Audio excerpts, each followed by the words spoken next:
Bound Nigerian First Lady Aisha Buhari from human rights event for torturing students, Adeyanju tells international community. He also described the treatment of Mohammed as oppressive, debasing, and unconstitutional. Well, we are used to it. We are used to this treatment in Nigeria by these people, by she and her husband. Because what happens to Nigerians is not their problem.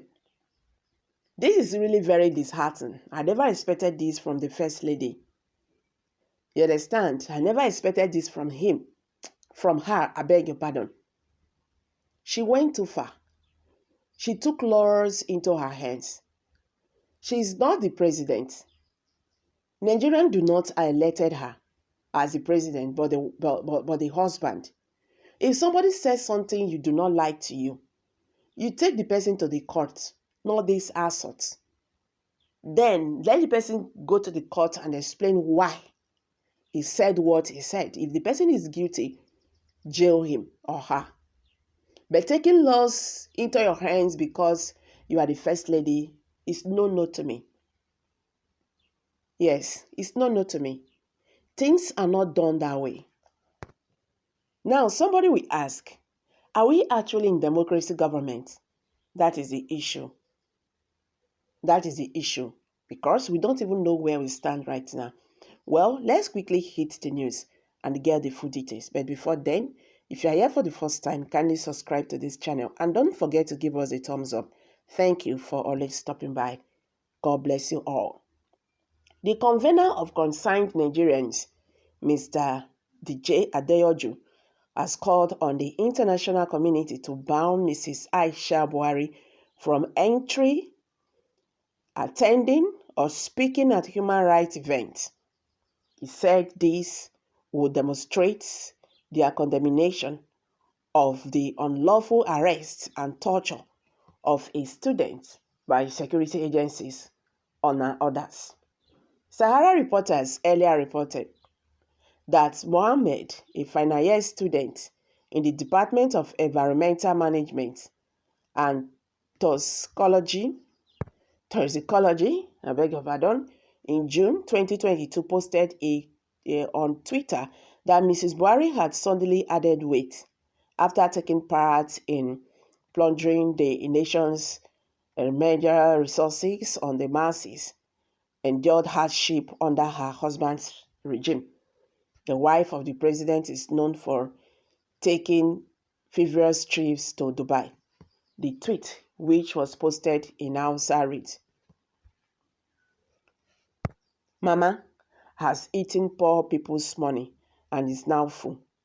According to his friends, he made the post because he was frustrated about the prolonged strike embarked upon by university lecturers across the country.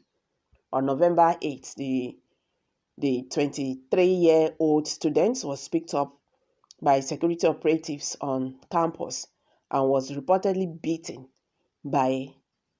up following his arrest around noon.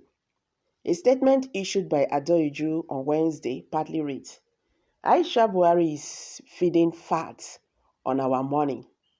However, why is it acknowledged that Mohammed post only speaks to fat because of available statistics?" According to reports, the estimated yearly budget for food and travels for Aso Rock from 2016 to date is, in 2016, 3.26 billion. In 2017, 3.11 billion. In 2018, 3.81 billion. In 2019, 3.39 billion. In 2020, 7.46 billion. In 2021, 6.7 billion. In 2022, 6.77 billion. From these clopping budgeted sums can only safely posit that Mohammed's assumption is the complete truth, as the First Lady has been feeding fat on taxpayers' money used in offsetting budget expenses for Aso Rock. Adeyanju said the conduct of the First Lady and the detained security, the, the, the trade security agencies is bereft of sound judgment. He also described the treatment of Mohammed as oppressive, debasing, and unconstitutional.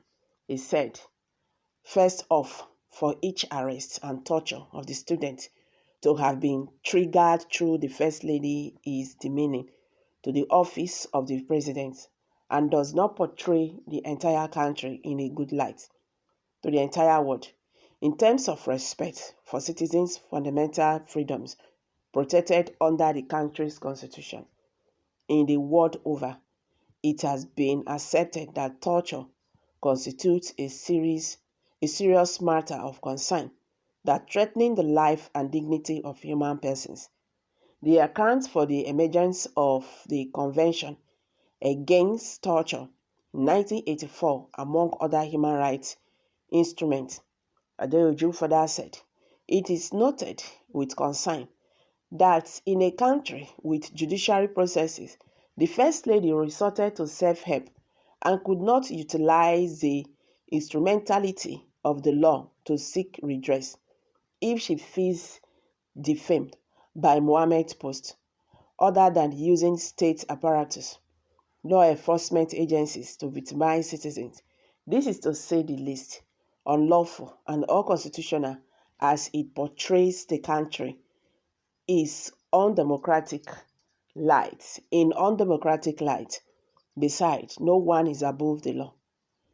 In the evergreen words of Ward, Dealing in Government v. Union of Post Office Workers, 1978 AC 435, is said to every subject in the land, no matter how powerful, be you never so high, the Lord is above you. Accordingly, the international community is called to ban Mrs. Aisha Buhari from either entertaining or speaking at human rights events in demonstration of their condemnation against the First Lady's conduct. In this regard, all the security officials involved in this evil act should also be made to face the full wrath of the law, he added. I'm dropping it here, guys. Kindly share your thoughts below the comment section.